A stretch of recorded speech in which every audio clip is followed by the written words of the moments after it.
बहुत समय पहले की बात है।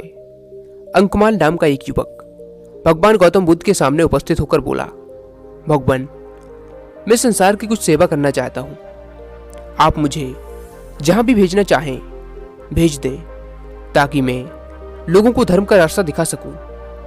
बुद्ध हंसते हुए बोले, तात, संसार को कुछ देने से पहले अपने पास कुछ होना आवश्यक है, जबकि तुम्हारे पास तो ऐसा कुछ भी नहीं जो तुम संसार को दे सको। जाओ, पहले अपनी योग्यता बढ़ाओ, फिर संसार की सेवा करना।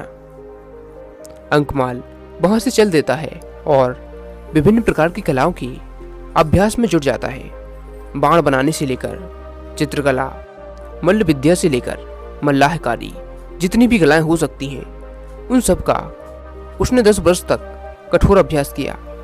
अंकमाल इन कलाओं में इतना निपुण हो चुका था कि सारे देश में उसकी ख्याति फैल गई।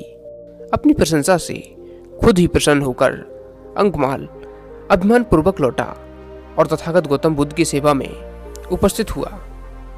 अपनी योग्यता का बखान करते हुए उसने गौतम बुद्ध से कहा, भगवान, अब मैं 64 कलाओं का ज्ञाता हूँ और अब मैं संसार के प्रत्येक व्यक्ति को कुछ न कुछ सिखा सकता हूँ। भगवान बुद्ध मुस्कुराए और बोले, अभी तो तुम कलाएं सीख कर आए हो, परीक्षा दे लो, तब उन पर अभिमान करना। अगले ही दिन भगवान बुद्ध एक साधारण नागरिक का वेश बदलकर अंकमाल के पास गए और उसे अकारण ही खरी खोटी सुनाने लगी। अंकमाल क्रुद्ध होकर मारने दौड़ा तो गौतम बुद्ध वहां से मुस्कुराते हुए वापस लौट पड़े। उसी दिन 2 बौद्ध भिक्षु भी वेश बदलकर अंकमाल के समीप जाकर बोले, आचार्य, आपको सम्राट हर्ष ने मंत्री पद देने की इच्छा व्यक्त की है, क्या आप स्वीकार करेंगे? अंकमाल को लोभ आ गया। उसने कहा, हाँ हाँ, क्यों नहीं, अभी चलो। दोनों भिक्षु भी मुस्कुरा दिए और चुपचाप वहां से लौट आए। अंकमाल हैरान था, आखिर बात क्या है। थोड़ी देर बाद भगवान बुद्ध पुनः उपस्थित हुए।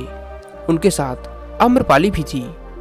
जितनी देर तथागत गौतम बुद्ध वहां रहे, अंकमाल आम्रपाली की ही ओर बार बार देखता रहा।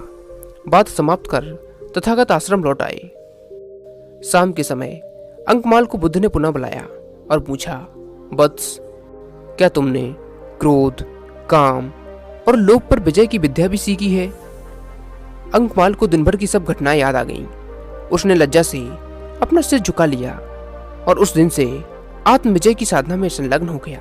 दोस्तों, कोई भी व्यक्ति कभी भी हर कार्य में श्रेष्ठ नहीं होता। इसके अलावा जो भी योग्यताएं हमारे भीतर हैं, उनको लेकर हमें कभी भी घमंड नहीं करना चाहिए, बल्कि नई नई योग्यताओं को सीखने का प्रयास हमेशा ये सोचकर करना चाहिए कि हमें कुछ नहीं आता, क्योंकि यदि हम ये सोचकर करने लगेंगे कि हमें सब कुछ आता है, तभी से हमारा सीखना रुक जाता है। वीडियो पसंद आई हो तो वीडियो को लाइक और चैनल पर नए हैं तो सब्सक्राइब जरूर कर लेना। इसी प्रकार के वीडियोस आप तक पहुंचते रहेंगे।